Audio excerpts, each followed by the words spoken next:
देखो, so today we are going to discuss about the amendment process of the constitution. Bharat के संविधान में किस तरीके से हम लोग परिवर्तन ला सकते हैं, या जो भारत का जो संविधान है उसमें कैसे पार्लियामेंट जो है परिवर्तन ला सकता है या अमेंडमेंट ला सकता है, इसको लेके जो है आज हम लोग डिस्कस करेंगे कि what kind of process and what kind of procedure by which the parliament can amend the constitution. So ये जो प्रोसेस है राइट कि भारत का जो संविधान है उसको हम लोग कहा जाता है सुप्रीम लॉ ऑफ लैंड, इसमें भी बहुत सारा ऐसा प्रोविजन है जिसको चेंज किया जाता है, और ये चेंज करने का पावर भारत में केवल एक ही ऑर्गेनाइजेशन के पास है, एक ही बॉडी के पास है, और उस बॉडी को कहा जाता है पार्लियामेंट।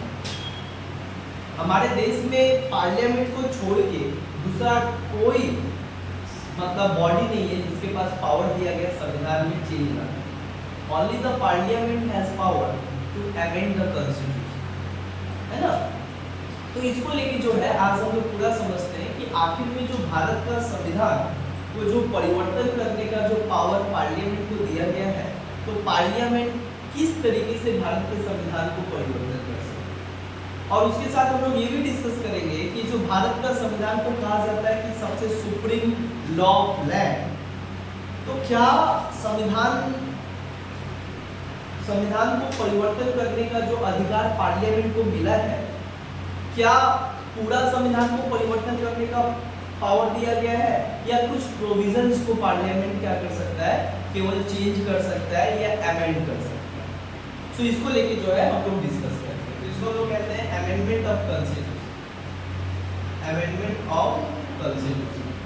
दैट भारत का जो संविधान है उसमें संशोधन कैसे होता है, और आज तक कितना संशोधन हुआ है, और किस तरीके से जो है पार्लियामेंट संविधान को परिवर्तन करता है, इसको जो है हम लोग समझते हैं। सबसे पहले बात है कि ये जो अमेंडमेंट का बात किया गया है, अमेंडमेंट ऑफ कॉन्स्टिट्यूशन, इसके बारे में हमारे भारत के संविधान में मेंशन किया है। That means the procedures of the amendment was mentioned in the Indian constitution right bye article 368 part 20।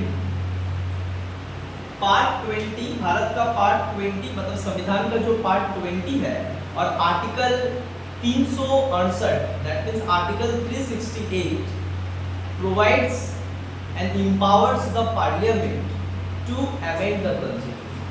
That means Bharat का संविधान का अनुच्छेद 368 क्या करता है, शक्ति देता है संसद को कि आप संविधान को क्या कर सकते हो, बदल सकते हो, चेंज कर सकते हो। बट संविधान को बदलने का मतलब क्या होता है, पूरे संविधान को बदलने का अधिकार है कि संविधान के कुछ केवल पार्ट को बदलने का अधिकार दिया गया है, या कुछ मैटर्स या कुछ प्रोविजंस को केवल पार्लियामेंट चेंज कर सकता है, कि पार्लियामेंट पूरा संविधान को चेंज कर सकता है। सो इसको लेकर एक बहुत बड़ा क्वेश्चन।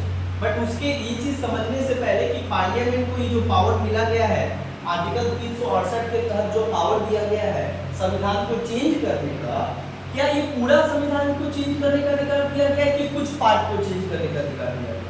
बट ये समझने से पहले ये तभी हम अच्छे से समझ सकते हैं जब हम लोग ये समझेंगे कि हमारा कॉन्स्टिट्यूशन जो है वो कैसा है। दो तरीके का कॉन्स्टिट्यूशन तुम लोगों को पता है राइट। सो भारत का कॉन्स्टिट्यूशन कैसा है, देखो भाई दो तरीके का कॉन्स्टिट्यूशन होता है, एक होता है फ्लेक्सिबल, एक होता है रिजिड। अब भारत का जो कॉन्स्टिट्यूशन है वो ना ही फ्लेक्सिबल है ब्रिटेन की तरह, और ना ही रिजिड है अमेरिका की तरह। It is a synthesis of both, ये दोनों का एक मिश्रण है। Neither flexible like UK, neither rigid like America, it is the mixture of two, है ना। दैट मींस ज्यादा हल्का भी नहीं है, ज्यादा लचीला भी नहीं है, ज्यादा कठोर भी नहीं।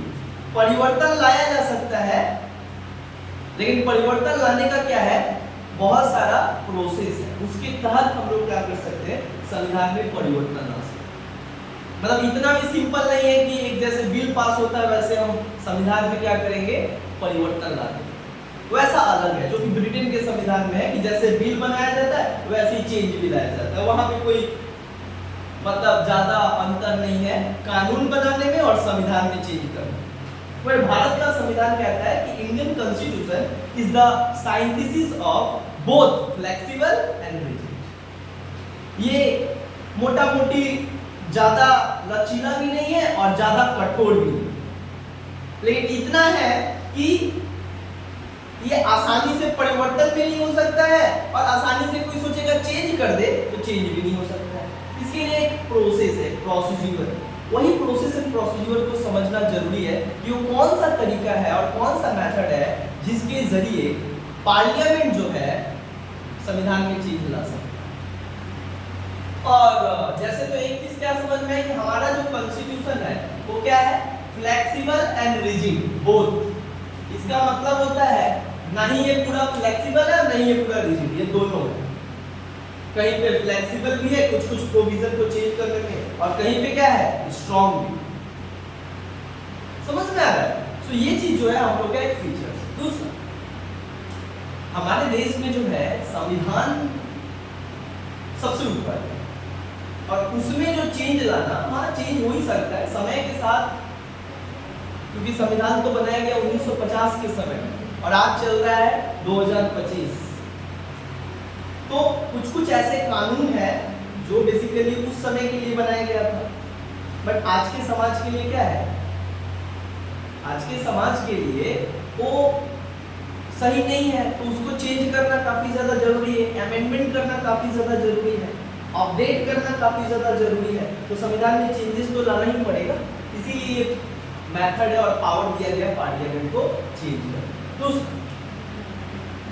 संविधान में अमेंडमेंट करने का पावर केवल पार्लियामेंट के पास है। हमारे देश में केवल पार्लियामेंट के पास ही ये पावर है, तो वो संविधान में क्या कर सकता है, चेंज कर सकता है। बाकी कोई स्टेट लेजिस्लेचर के पास पावर नहीं है। Only the parliament has power to amend the constitution. समझ में आ रहा है? The state legislature does not have power to amend the constitution, है ना। राज्य विधान पालिका या राज्य जो विधानसभा होता है उसके पास कोई पावर नहीं होता है संविधान में चेंजेस लाने। केवल सेंट्रल लेजिस्लेटिव असेंबली, जिसको हम लोग पार्लियामेंट कहते हैं, ये केवल भारत का क्या कर सकता है, संविधान चेंज कर सकता है। समझ में आया? और भारत का संविधान चेंज करने का जो पावर पार्लियामेंट के पास है, ये मेंशन है आर्टिकल 368। मतलब संविधान का आर्टिकल 368 कहता है कि संविधान कुछ पावर दिया है पार्लियामेंट को संविधान में चेंज करने का। डायरेक्ट कहता है article 368 provides the power to parliament to change the constitution according to the needs and changes of society. जैसे जैसे समाज और जरूरत जो है, जरूरत को ध्यान में रखकर संविधान में आप क्या कर सकते हो, जो जरूरी है उसको आप चेंज कर सकते हो। बट इसी को लेकर क्या होता है, बहुत बड़ा एक विवाद आता है, एक कॉन्ट्रोडिक्शन आता है, बहुत बड़ा मतलब क्या बोलेंगे कि एक डिबेट आता है कि क्या ये जो पार्लियामेंट के पास पावर दिया गया है कि to change and amend the constitution, क्या पार्लियामेंट के पास इसके मतलब इस आधार पे पार्लियामेंट क्या कर सकता है, पूरे संविधान को भी चेंज कर सकता है, मतलब है ना। आर्टिकल 368 तो यही कहता है कि parliament has power to amend the constitution. But ये जो अमेंड द कॉन्स्टिट्यूशन मतलब संविधान में संशोधन करने का अधिकार है, तो क्या वो सारा संविधान में संशोधन ला सकता है कि कुछ अधिकार दिया गया है। दैट मींस पार्लियामेंट क्या है, एब्सोल्यूट बॉडी है जो पूरा चीज चेंज कर सकता है, कि पार्लियामेंट केवल क्या कर सकता है, कुछ प्रोविजन को चेंज कर सकता है संविधान में, बाकी सारे संविधान को चेंज नहीं कर सकता। इस बात पे लेकर जो है एक केस हो गया। केस क्या हुआ, इस केस को कहा जाता है गोलकनाथ केस। क्या कहा जाता है, गोलकनाथ केस 1967 में। गोलकनाथ केस हुआ और गोलकनाथ केस में सुप्रीम कोर्ट के पास ये केस गया कि क्या पार्लियामेंट के पास पावर है संविधान में चेंज कर देने का, क्या पार्लियामेंट के पास पावर है संविधान में, पार्लियामेंट जो चाहे वो चेंज कर सकता है, क्या पार्लियामेंट के पास इतना पावर है। मतलब आर्टिकल 368 को डिफाइन किया गया। ये जो आर्टिकल 368 कहता है कि जो संविधान इजाजत देता है पार्लियामेंट को कि आप संविधान में परिवर्तन ला सकते हो, तो इसी को क्या किया गया, क्वेश्चन किया गया कोर्ट में, सुप्रीम कोर्ट में, और इस केस का नाम है गोलकनाथ केस, जिसमें सुप्रीम कोर्ट के पास केस गया कि क्या ये जो 368 का जो पावर है, इसके तहत जो संविधान में चेंज लाने का अधिकार पार्लियामेंट को मिलता है, क्या संविधान में वो सब चीज ला सकता है? अपने अकॉर्डिंग से जो मन है वो चीज ला सकता है? मतलब अगर पार्लियामेंट चाहता है कि ये चेंज लाना चाहे तो क्या वो ला सकता है? और वो जो चाहे वो चेंज ला सकता है, मतलब संविधान को पूरा वो चेंज कर सकता है। 368 पावर को कहता है संविधान में चेंज कर सकता है, इसका मतलब क्या वो पूरा चेंज कर सकता है कि कुछ प्रोविजन चेंज कर सकता है? ये बात क्वेश्चन आता है। सुप्रीम कोर्ट डायरेक्ट क्या कहता है इस केस में? सुप्रीम कोर्ट का बेंच कहता है कि आर्टिकल 368 पूरा पावर देता है पार्लियामेंट को संविधान में चेंजेस लाने का। So the parliament can change anything in the constitution, और this power has given by the constitution itself. और ये पावर तो खुद संविधान देता है 368 के तहत कि आप संसद के पास शक्ति है संविधान में चेंज लाने की। तो इसमें सुप्रीम कोर्ट साफ साफ कह देता है कि सुप्रीम कोर्ट के पास पावर, पार्लियामेंट के पास पावर है कि वो कुछ भी चेंज कर सकता है संविधान। फिर क्या होता है? केस होता है, एक और केस होता है, फिर इसको क्या करते हैं? क्वेश्चन होता है, और इस केस को कहते हैं Kesavananda Bharati case. Kesavananda Bharati case, Kesavananda Bharati case versus Kerala 1973 में फिर सुप्रीम कोर्ट के पास क्वेश्चन जाता है कि जब आप कह दिए कि सुप्रीम कोर्ट अपना प्रीवियस वर्डिक्ट में क्या कहा था कि पार्लियामेंट के पास पावर है और कुछ भी चेंज कर सकता है संविधान में, इसका मतलब होता है वो कुछ भी चेंज कर सकता है। फिर क्वेश्चन गया सुप्रीम कोर्ट के पास केशवानंदा भारती केस वर्सेस केरला कि क्या पार्लियामेंट बेसिक स्ट्रक्चर को भी चेंज कर सकता है? मतलब जो हमारे फ्रेमर्स ऑफ कॉन्स्टिट्यूशन भारत को जिस तरीके का जो भारत का फिलॉसफी है, बेसिक स्ट्रक्चर है, जो बेसिक पिलर है कॉन्स्टिट्यूशन का, जिसके ऊपर कॉन्स्टिट्यूशन खड़ा है, लाइक प्रीएम्बल। प्रीएम्बल में 5 गो वर्ड है ना, socialism, secularism, democratic, republic, integrity, ये जो 5-6 वर्ड है, जस्टिस, लिबर्टी, इक्वालिटी, तो these are the basic pillar of constitution. क्या इसको भी चेंज कर सकता है? इसका मतलब तो यही हो रहा है कि आप कह रहे हैं कि कुछ भी चेंज कर सकता है, इसका मतलब तो संविधान का वो हर को चेंज कर सकता है, तो इसका मतलब होता है कि वो बेसिक स्ट्रक्चर भी चेंज कर सकता है। फिर आया क्वेश्चन कब? 1973 में सुप्रीम कोर्ट के पास क्वेश्चन आया कि अगर आप अपना प्रीवियस वर्डिक्ट में ये कहते हो कि पार्लियामेंट के पास पावर है 368 के तहत, तो संविधान में सब कुछ चेंज कर सकता है, मतलब सब कुछ में तो फंडामेंटल राइट और बेसिक स्ट्रक्चर भी आता है। और बेसिक स्ट्रक्चर कैसे चेंज हो सकता है? अगर बेसिक स्ट्रक्चर चेंज हो जाए तो देश का नक्शा ही चेंज हो जाए। संविधान को सोच के बनाया गया ना, ताकि देश का सबका उन्नति हो, सभी लोगों का विकास हो, सभी लोगों को न्याय मिले, चाहे गरीब हो, चाहे किसी भी जाति से आए, चाहे किसी भी मजहब से आए। सेकुलरिज्म, भारत को एक सेकुलर औहदा दिया गया था कि भारत एक धर्मनिरपेक्ष देश है, किसी भी धर्म का ये देश नहीं है, बल्कि सभी धर्मों का एक देश है, जहाँ पे हर एक धर्मों को एक जैसा इज्जत, एक जैसा रिस्पेक्ट दिया जाएगा। तो क्या ये सेकुलरिज्म जो वर्ड है संविधान में, जिसके कारण आज भारत एक सेकुलर स्टेट है और सभी लोगों, सभी धर्म के लोग और माइनॉरिटी को भी क्या किया जा रहा है, एक जैसा इज्जत दिया जा रहा है और हमारा संविधान उसको प्रोटेक्ट कर रहा है। तो क्या अगर पार्लियामेंट चाहे तो इस सेकुलरिज्म को खत्म कर सकता है? इसका मतलब तो ये पार्लियामेंट तो चेंज करके कुछ भी कर सकता है, अमेंड कर सकता है। तब सुप्रीम कोर्ट क्या करता है? 11 कम से कम 13 जज बैठता है, सॉरी 11 जजों का टीम बैठता है। आज तक भारत के इतिहास में इतना बड़ा जज का टीम कभी नहीं बैठा, एक साथ 11 बेंच बैठा हुआ और सुप्रीम कोर्ट आज तक भारत के इतिहास में नहीं। और इसी को कहा जाता है कि ये भारत का सबसे हिस्टोरिकल, सुप्रीम कोर्ट का सबसे हिस्टोरिकल वर्डिक्ट था, जिसके बाद से जो है भारत का संविधान को बचाया गया, भारत के तमाम बेसिक स्ट्रक्चर जो था उसको बचाया गया, यही 11 जजों के द्वारा। यही सुप्रीम कोर्ट था जो पहले कहा था कि संविधान में सब कुछ चेंज कर सकता पार्लियामेंट। तो जब बात उठा कि बेसिक स्ट्रक्चर भी चेंज कर सकता है, मतलब हमारा राइट भी छीन सकता है, कल हमारा, हम यहाँ पे इस्लाम है या कोई भी जाति से आते हैं और कल वो क्या करेगा, सेकुलरिज्म को हटाकर चेंज करके वहां पे लिख सकता है हिंदू। चेंज करने का मतलब तो कुछ भी चेंज कर सकता है, तो सब कुछ चेंज हो जाएगा ना।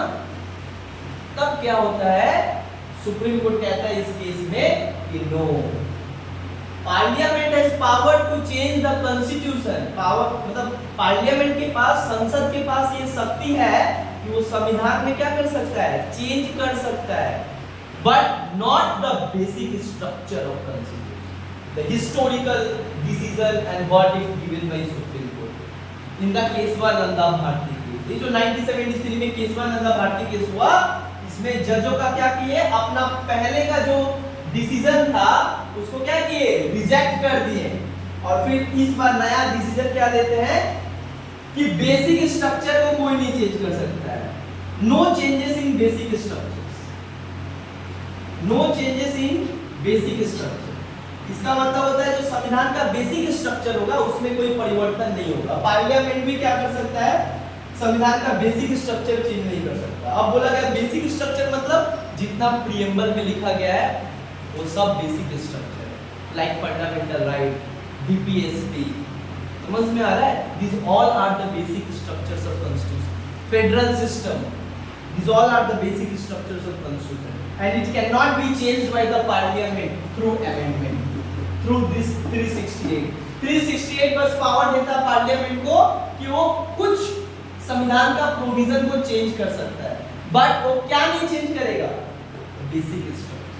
मतलब क्या हो गया कि supreme court limitized the power of parliament कि भाई तुम चेंज करोगे लेकिन बेसिक स्ट्रक्चर को छोड़ के। बेसिक स्ट्रक्चर मतलब जो भारत का संविधान निर्माता जो भारत को जिस तरीके का भारत बनाना चाहते थे और उसका जो आधार बनाकर गए थे, डेमोक्रेसी, प्रजातंत्र रहेगा, सेक्युलरिज्म धर्मनिरपेक्ष होगा, रिपब्लिकनिज्म गणतंत्रवादी होगा, सोशलिज्म समाजवाद होगा, है ना, सोवर्निटी संप्रभुता होगा, जस्टिस का बात किया गया, social justice, political justice, economic justice, liberty का बात किया गया, liberty of thought, expression, belief, faith, integrity का बात किया गया, ब्रदरहुड का बात किया गया, फ्रेटर्निटी, ब्रदरहुड का बात किया गया। आप ये सब कुछ चेंज नहीं कर सकते हो।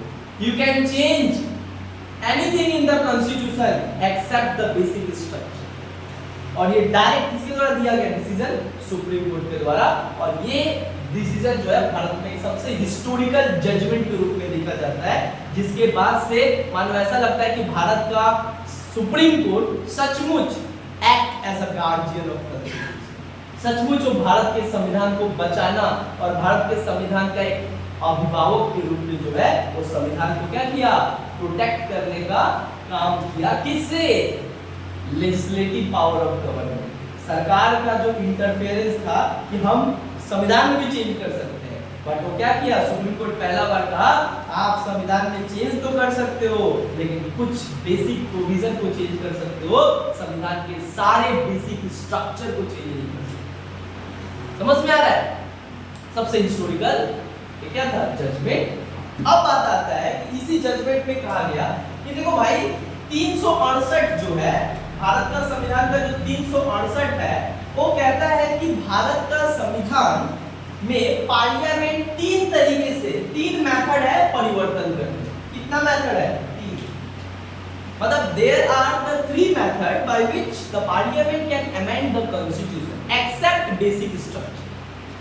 मतलब संविधान में परिवर्तन संसद ला सकता है लेकिन केवल जो बेसिक स्ट्रक्चर है, जो मूलभूत, जो आधारभूत शिला है उसको छोड़ के, उसमें चेंजेस छोड़ के बाकी वो चेंज कर सकता है।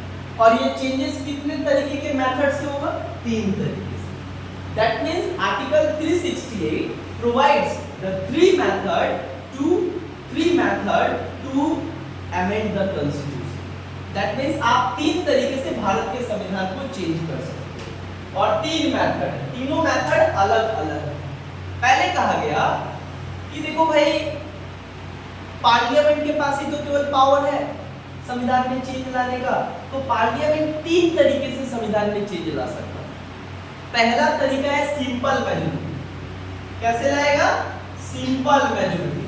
सिंपल मेजॉरिटी का मतलब क्या होता है, एकदम समान, जैसे लॉ पास होता है उसी तरीके से आप सिंपल मेजॉरिटी के जरिए कुछ संविधान का प्रोविजन में क्या कर सकते हैं, चेंज ला सकते हैं।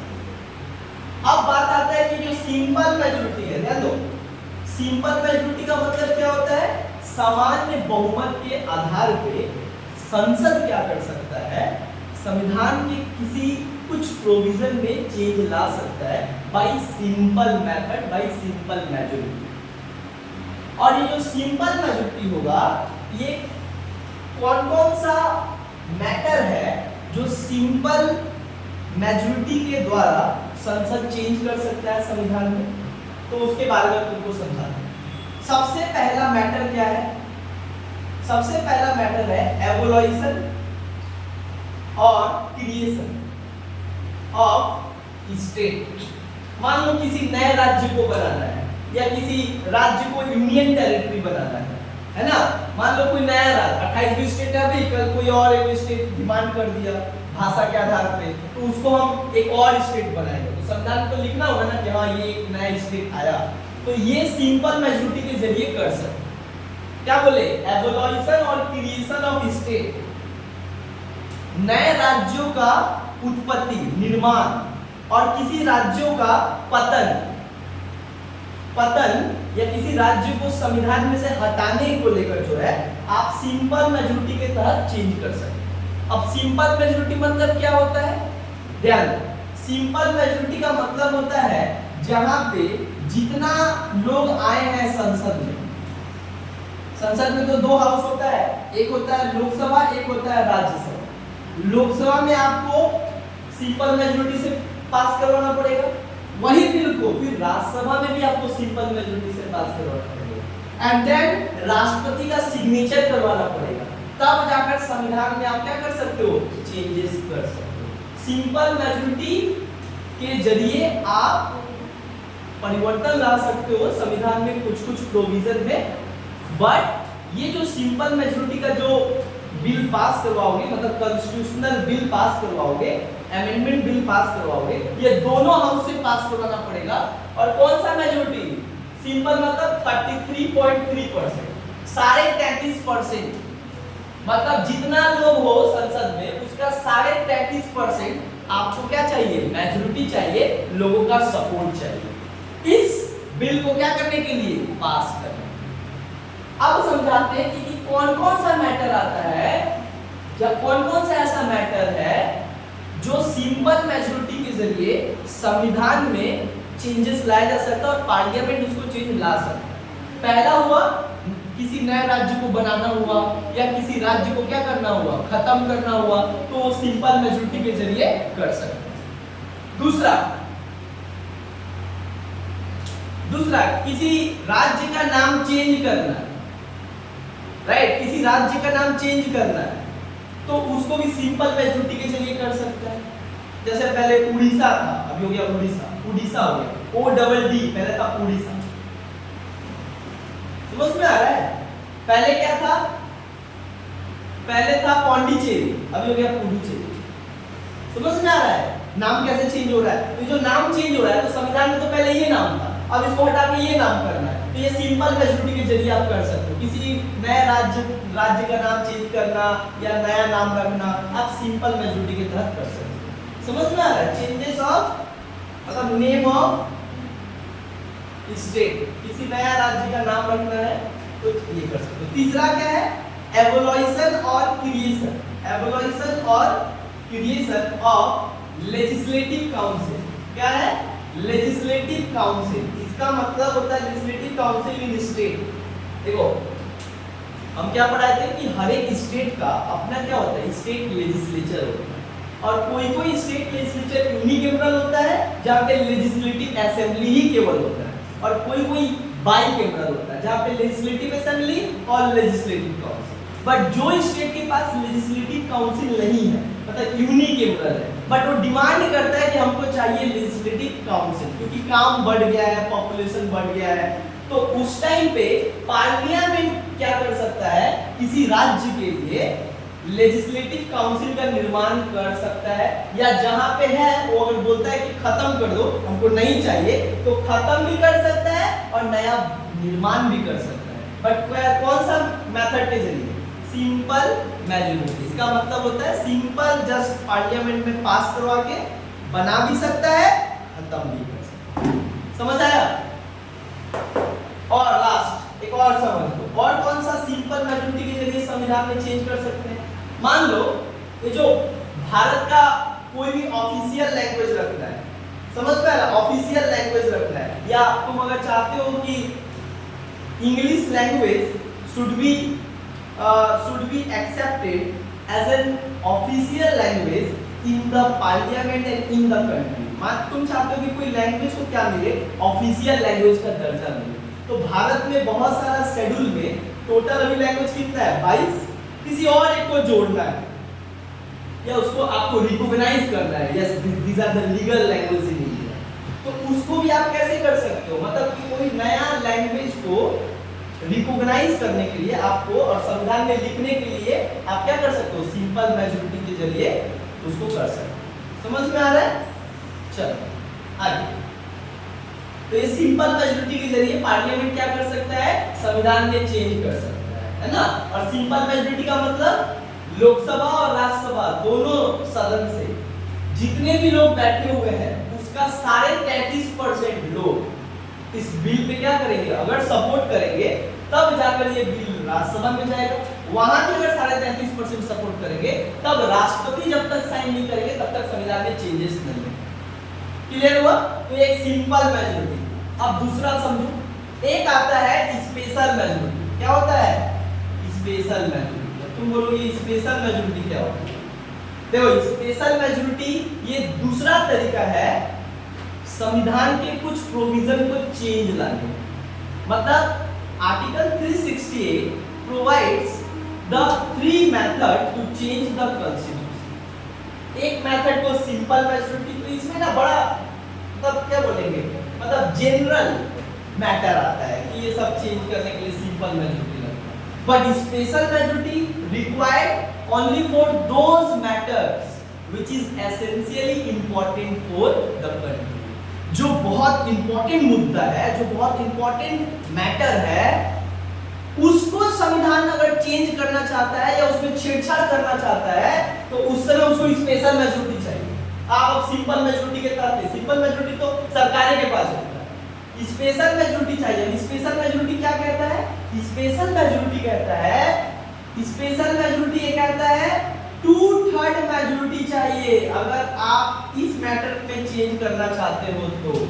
मतलब there are some important matters and provisions in the constitution, if the parliament would like to change in it, so parliament needs 2/3 majority. उसको पास करवाने के लिए, उस बिल को अमेंडमेंट करने के लिए कितना परसेंट वोट चाहिए? 2/3 मेजॉरिटी चाहिए। 2/3 मतलब 2/3 बहुमत चाहिए। 2/3 का मतलब क्या होता है? 2/3 का मतलब होता है जितना लोग सदन में बैठे हैं उसका 66%, 66.5% मेजॉरिटी चाहिए। समझ में आ रहा है? 60 मतलब 66.5%। मतलब ये सिंपल था तो केवल 33.5 और इसका डबल 2/3 मेजॉरिटी, वो था 1/3, ये क्या है? 2/3। इसको कहते हैं 1/3 और इसको कहते हैं 2/3। ये ज्यादा चाहिए आपको मेजॉरिटी, मतलब ज्यादा लोगों का समर्थन चाहिए तब जाके ये बिल क्या होगा? पास होगा और ये अमेंडमेंट आप कर सकते हो। तो कौन कौन सा अमेंडमेंट है भाई जहां पे 2/3 मेजॉरिटी चाहिए? 2/3 मेजॉरिटी बहुत टफ होता है, समझ में आया? क्यों 2/3 मेजॉरिटी यहाँ पे रिक्वायर किया गया है? क्योंकि these are the important provisions and matters. ये बहुत इंपॉर्टेंट मैटर्स है जो यहाँ पे लिखा गया है। क्या क्या है? सबसे पहले फंडामेंटल राइट्स, समझ आया? फंडामेंटल राइट्स, ये जो पार्ट 3 में लिखा गया है इसको हम लोग कहते हैं Magna Carta of Indian constitution, है ना? Fundamental right is known as the Magna Carta of Indian constitution and that is why fundamental right में बेसिक स्ट्रक्चर है ना, तो इस बेसिक स्ट्रक्चर में संविधान क्या बोला? आप बेसिक स्ट्रक्चर को चेंज नहीं कर सकते, आप इसमें अमेंडमेंट करो, लेकिन इसका जो बेसिक आधारभूत है, जो स्पिरिट है, जो फिलॉसफी है, जो मोटिव है, वो चेंज नहीं होगा। जैसे कि राइट टू प्रॉपर्टी चेंज किया गया तो अमेंडमेंट के जरिए चेंज किया गया। समझ में आ रहा है? अब वो अमेंडमेंट के लिए क्या करना पड़ेगा? आपको कितना मेजॉरिटी चाहिए? 2/3 मेजॉरिटी चाहिए, मतलब 66% मेजॉरिटी चाहिए। और ये बिल स्पेशल मेजॉरिटी से जो बिल पास होगा ये दोनों हाउस में पास होगा, सेपरेटली पास होगा।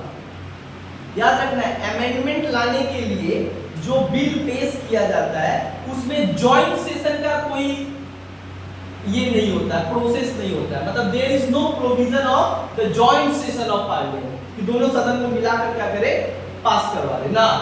सेपरेट आपको क्या चाहिए? 66% मेजॉरिटी चाहिए। मतलब Lok Sabha needs 2/3 majority to pass the bill, Rajya Sabha also needs 2/3 majority to pass the bill, then राष्ट्रपति सिग्नेचर करेंगे, तब जाकर ये सारा प्रोविजन में पार्लियामेंट क्या कर सकता है? चेंज ला सकता है। So in order to change these kind of provisions like fundamental right, like DPSP, understand? Fundamental rights like DPSP,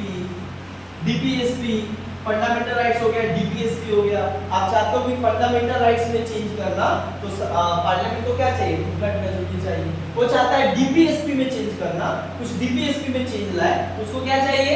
2/3 majority चाहिए। समझ में आ रहा है हम क्या बता रहे हैं? तो ये सब में क्या चाहिए? उसको 2/3 मेजॉरिटी चाहिए, मतलब 2/3 बहुमत। सरकार का स्थिति खराब हो जाता है 2/3 बहुमत लाए। 2/3 बहुमत तभी होगा ना जब आपका ऑपोजिशन भी आपका सपोर्ट करेगा इस बिल में। बट ऑपोजिशन क्यों सपोर्ट करेगा आपको? है ना, ऑपोजिशन कभी सपोर्ट नहीं करेगा। आप रूलिंग पार्टी हो और वो है ऑपोजिशन पार्टी। ऑपोजिशन पार्टी का काम होता है आपका विरोध करना, ना कि सपोर्ट करना। लेकिन अगर देश के लिए कोई अच्छा चेंजेस का बात हो रहा है तो हो सकता है ऑपोजिशन पार्टी सपोर्ट करे, तो ये सपोर्ट करेगा तब ना ये पास होगा और तब ना फंडामेंटल राइट और DPSP में चेंज आएगा। मतलब यहाँ पे सरकार का हाथ बंधा हुआ है, चाह कर भी चेंज नहीं कर सकते। क्यों? क्योंकि मेजॉरिटी नहीं है। समझ आ रहा है? अभी नहीं कहा जा रहा था कि बीजेपी इस बार आएगा और वोट लेकर आएगा तो देश में क्या लागू हो जाएगा? UCC लागू हो जाएगा, हिंदुत्ववादी देश बन जाएगा, मतलब सेक्युलरिज्म खत्म हो जाएगा। कहां सेक्युलरिज्म खत्म हो जाएगा? सेक्युलरिज्म को वर्ड यहां से हटाने के लिए क्या चाहिए तुमको? तुमको चाहिए 2/3 मेजॉरिटी। कहां से लाओगे? अभी तो मोदी जी 2024 में 2/3 मेजॉरिटी नाक जोक की मेजॉरिटी है। कहां से? तुमको सरकार चलाना मुश्किल हो जा रहा अभी, अब तुम आप सोचो 2/3 मेजॉरिटी चाहिए। समझ में आ रहा है? सो ये स्पेशल मेजॉरिटी है। अब तीसरा वो कौन सा मेथड है जिसके जरिए भी पार्लियामेंट क्या कर सकता है? कुछ संविधान का ऐसा प्रोविजन है जिसमें वो चेंजेस ला सकता है, और उस मेथड को क्या कहा जाता है? इस मेथड को कहा जाता है स्पेशल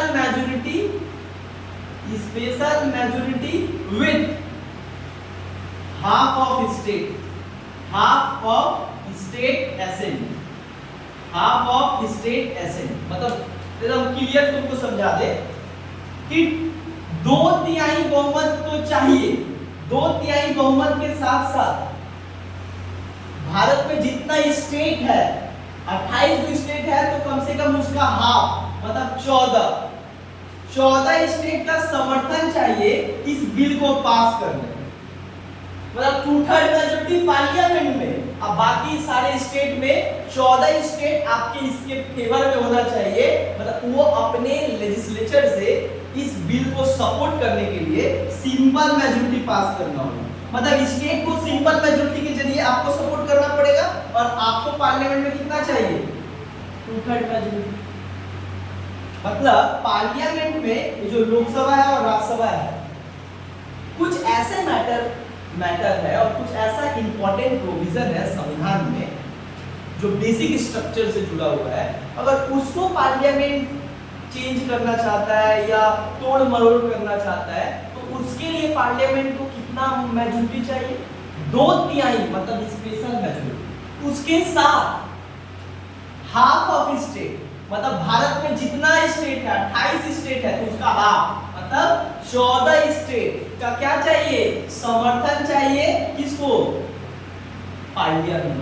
तब जाकर ये सारे मैटर में क्या कर सकते हो? आप चेंज ला सकते हो। तो सोचो ये मैटर कितना खतरनाक होगा, क्योंकि ये मैटर डायरेक्ट किससे जुड़ा हुआ है, बेसिक स्ट्रक्चर। और ये क्या क्या मैटर है अब हम समझाते हैं, ये समझ में 2/3 majority with the half of state. Lok Sabha Rajya Sabha में पास करवाने के लिए 2/3 होगा, और लोकसभा राज्यसभा में पास होने के बावजूद भी पूरे भारत में जितने भी राज्य हैं उनके 14 राज्य को विधानसभा में सिंपल मेजॉरिटी के जरिए पास करवाना पड़ेगा बिल। और तब 14 स्टेट अगर पास कर देगा और यहाँ पे भी 2/3 मेजॉरिटी मिल जाएगा, तब जाके इन सारे चीज में पार्लियामेंट चेंज कर सकते। वो कौन सा मैटर है भाई जहाँ पे इतना खतरनाक मेजॉरिटी चाहिए? वो मैटर है डायरेक्ट किससे जुड़ा हुआ है, डायरेक्ट जुड़ा हुआ है इलेक्शंस ऑफ प्रेसिडेंट। किससे जुड़ा हुआ है? Elections of president. देश का राष्ट्रपति का आप चाहते हो कि जिस तरीके से पहले चुनाव होता था, अब उस तरीके से चुनाव नहीं होगा, अब नए तरीके से चुनाव होगा। मतलब ये जो संविधान में लिखा गया कि ऐसे ही चुनाव होगा, बट आप उसके खिलाफ भी जा रहे हो कि ना इससे चुनाव नहीं होगा, अलग तरीके से चुनाव होगा। इसमें क्या चाहिए आपको? अलग तरीके से चुनाव होगा तो देश का राष्ट्रपति तो केवल केंद्र सरकार से नहीं बनता है, देश का राष्ट्रपति को बनाने में राज्य का भी क्या होता है, अहमियत होता है। क्योंकि प्रेसिडेंट क्या होता है?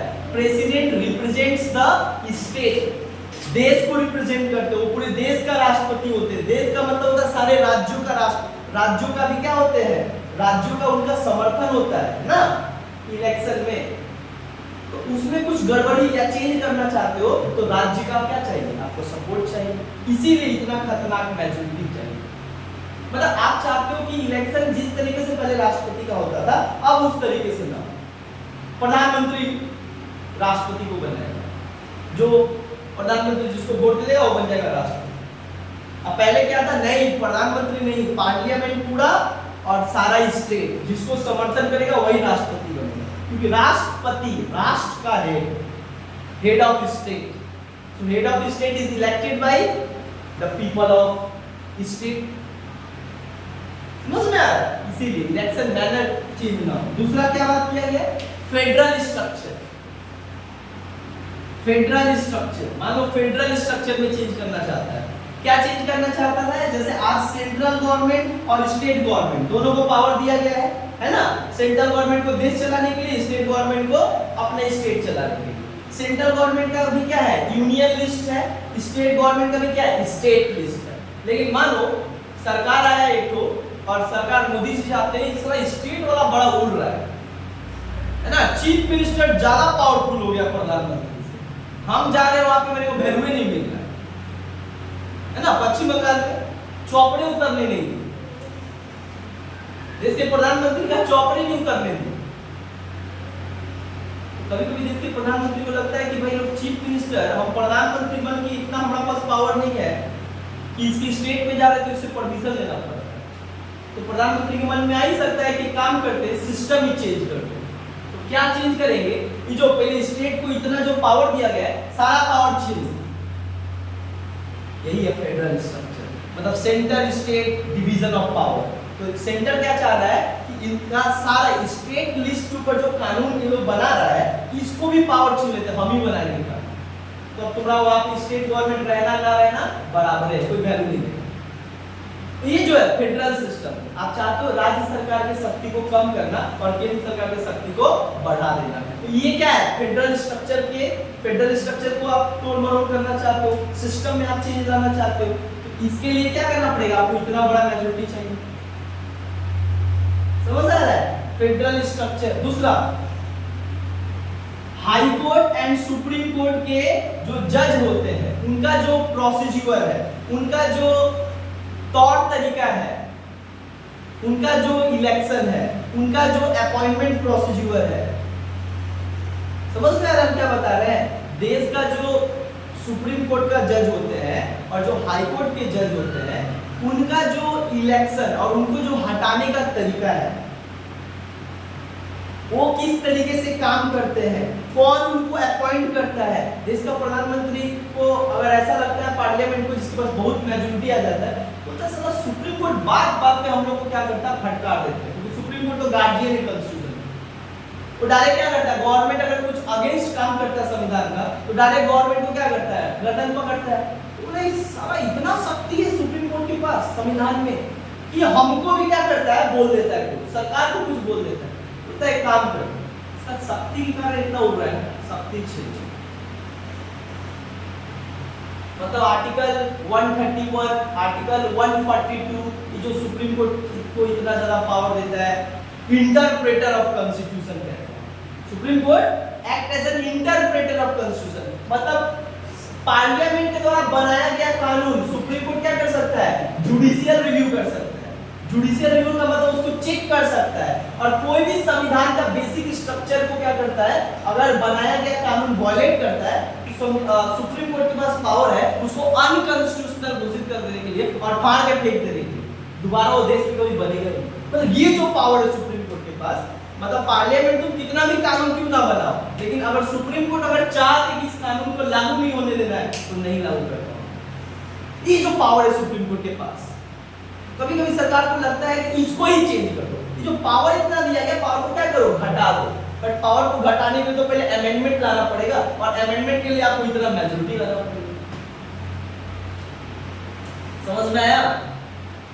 केवल हाई कोर्ट और सुप्रीम कोर्ट दोनों को कहा गया कि सुप्रीम कोर्ट और हाई कोर्ट के जो स्ट्रक्चर है उस स्ट्रक्चर को चेंज, उसके पावर को घटाने और बढ़ाने दोनों के लिए आपको स्पेशल मेजॉरिटी चाहिए, तब जाके आप चेंज कर सकते हैं। Because these are the very important subject of the federal system of country. Like parliamentary system, हमारा देश किससे चलता है, पार्लियामेंट्री। हमारा देश तो पार्लियामेंट्री है ना, संसदीय प्रणाली से चलता है, जहां पे legislature is the highest body, है ना।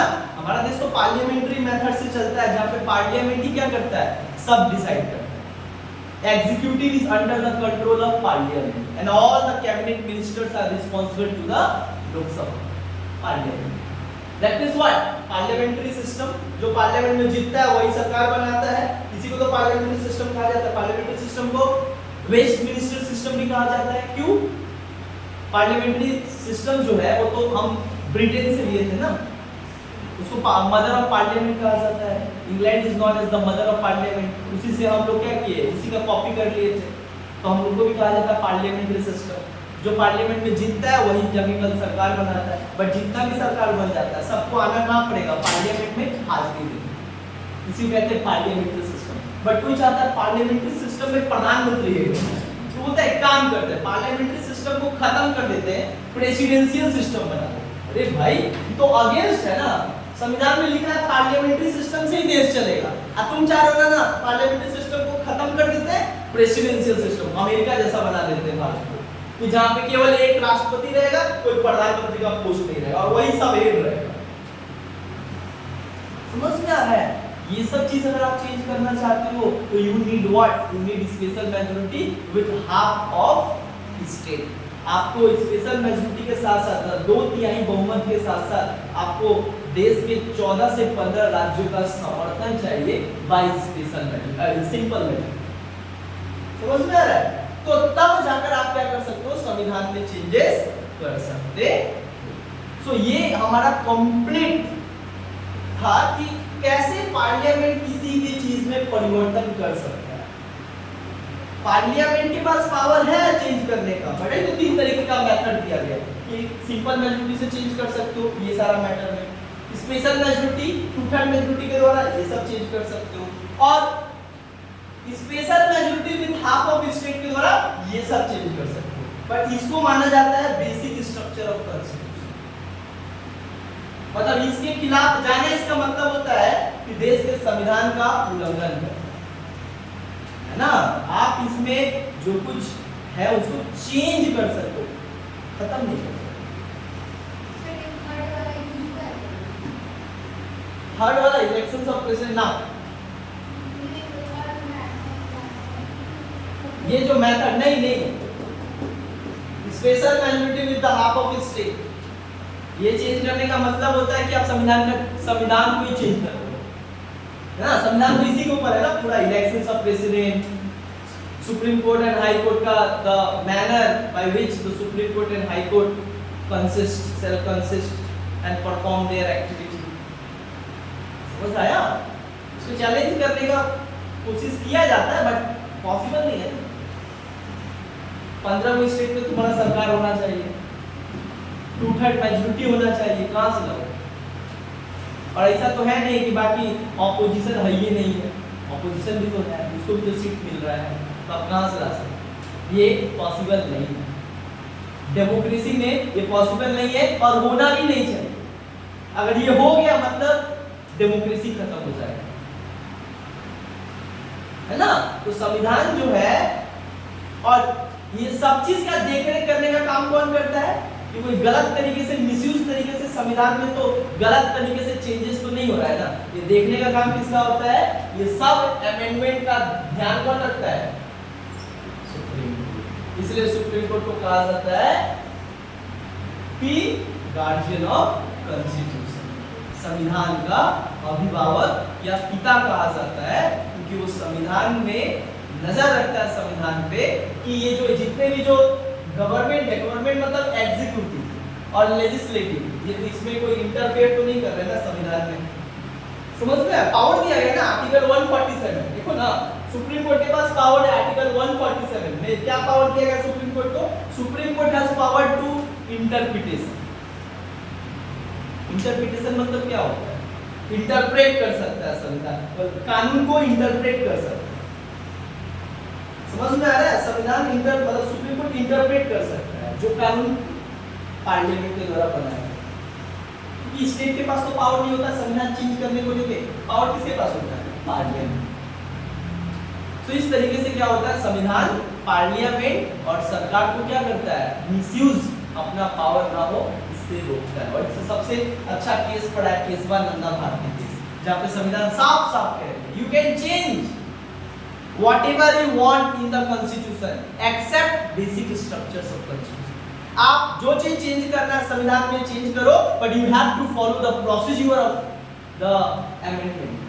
आप संशोधन करने का भी एक तौर तरीका बनाया गया है which is established by constitution and law।